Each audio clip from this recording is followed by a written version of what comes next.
বেপাৰ বা দিন হাজিৰা কৰা ল'ৰাকেইটাক বেকাৰ বুলি কৈ ইনচাল্ট নকৰিব। একাংশ মানে শুই আছে, যিয়ে মানে দেখা পালে কয়, তুমি বিএ পাছ কৰিছিলা, তুমি এতিয়া পাণ তামোলৰ দোকান দি আছা। আমাৰ অমুকৰ ল'ৰাটো এইবাৰ ডক্তৰ হৈ ওলাল, তমুকৰ ল'ৰাটো এইবাৰ প্ৰফেচৰ হৈ ওলাল। হাৰে আণ্টি, বন্ধ কৰক। আপোনাৰ ওচৰত ভিক্ষা খুজিব যোৱা নাইতো, নিজৰ কৰ্ম কৰি খাইছে।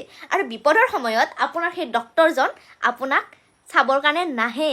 আপুনি ঘৰত এখন সকাম পাতি চাওকচোন, আপুনি ঘৰত এখন বিয়া পাতি চাওক। সেই দিন হাজিৰা কৰা বা দোকান দি চলা আমাৰ গাঁৱৰ ল'ৰাকেইটাকে ওচৰত পাব। বিয়া এখন পাতক বা নৰ্মেল এখন কাজে পাতক, ভাত দিয়াৰ পৰা পাত পেলোৱালৈকে আমাৰ সেই গাঁৱৰ বেকাৰ যাক আপুনি হাঁহে বা এই সৰু সুৰা ব্যৱসায় কৰা বা হাজিৰা কৰা ল'ৰাকেইটাকে পাব। আপোনাৰ ডক্তৰজনে কিন্তু নাহে, আপোনাৰ ইঞ্জিনিয়াৰজন নাহে। সেইকাৰণে আপোনালোকৰ নিচিনা কিছুমান মহিলাৰ ঠাট্টা মস্কৰাৰ বাবে একাংশ ল'ৰাই ডিপ্ৰেশ্যনত যায়। মানুহে কৰ্ম কৰি খাব লাগে, সেইটো সৰুৱে হওক বা ডাঙৰে হওক, সকলোকে ৰেচপেক্ট কৰক। এই কিছুমানে আছে দিন হাজিৰা কৰা বা সৰু সুৰা ব্যৱসায় কৰিলে মানে ঠাট্টা মস্কৰা কৰে। তুমি বিএ পাছ কৰিছিলা, তুমি এমএ পাছ কৰি তুমি প্ৰাইভেট কোম্পানীত কৰি আছা। হোৱাট ইজ দিছ খুৰী?